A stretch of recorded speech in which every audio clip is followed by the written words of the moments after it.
maalintii la dhiibay qalbi dhagax habeenkii qalbi dhagax la dhiibay adiga iyo madaxweynaha wada jooga in taliyihii nabad sugidda qaranka Soomaaliya Sanbalosha idiid arintaas wixii idin ku yiri waxa laga yaabaa saan u maqalayna saxay ma habeenka goobjoog baad hay taariikh baana harasa maanta waxa ka haraya waa taariikh ummadda Soomaaliyeedna arrimaha ay ku jaawareertay ayay runtii ay kamid tahay waa maxay waxa aad ku qanacdeen ama warbixinta sirdoon ee ku saabsaneed qalbi dhagax ee uu taliyuhu habeenka la wadaagay horta waxa weeye waa habeen taariikhda Soomaaliya ku yeelan karta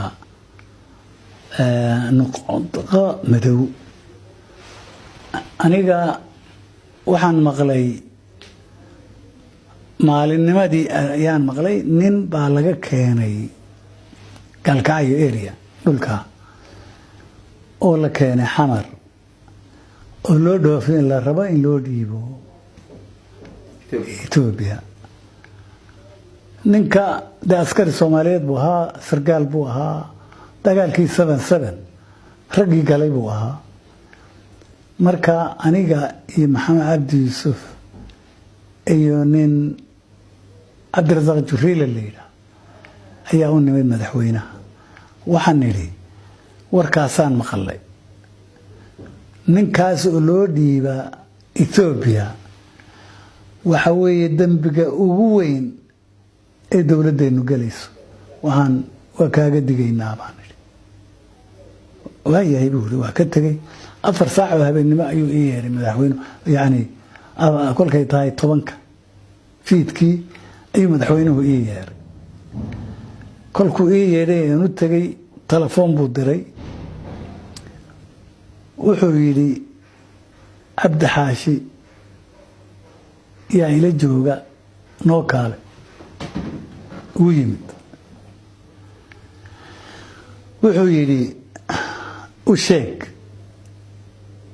wixii aad ii sheegaysay wuxuu yiri ninkaas wuxuu leeyahay anigu waxaan ahaa yani madaxda sare ee jabhadii ONLF dadka qalbi dhagaxay buu leeyahay buu yiri marka wuxuu yiri dadka badankiisii waa galeen anna heshiis baan la galay Ethiopia oo waxaan rabaa inaan anigu ilaahdo aan iskeeyo dawladda Soomaaliya ka farban ka rabaa inay ii noqoto oo ay xarayso oo ay geyso waxaan iri ma isaga yiri Sanbalosha weydiis Sanbalosha weydiinaya su'aasha suuye kolkaas yiri kolkaas uu ii soo saaray baasaboorkiisi waa kan fiisihiisi baa ugu yaala yani waxa weeye annagu haduuna igeeyo oranna ma geynayno haduu igeeyo yiraahdo isagu codsigiisa arintu ku adkaysta aniga halba ay dhaaftay habeenka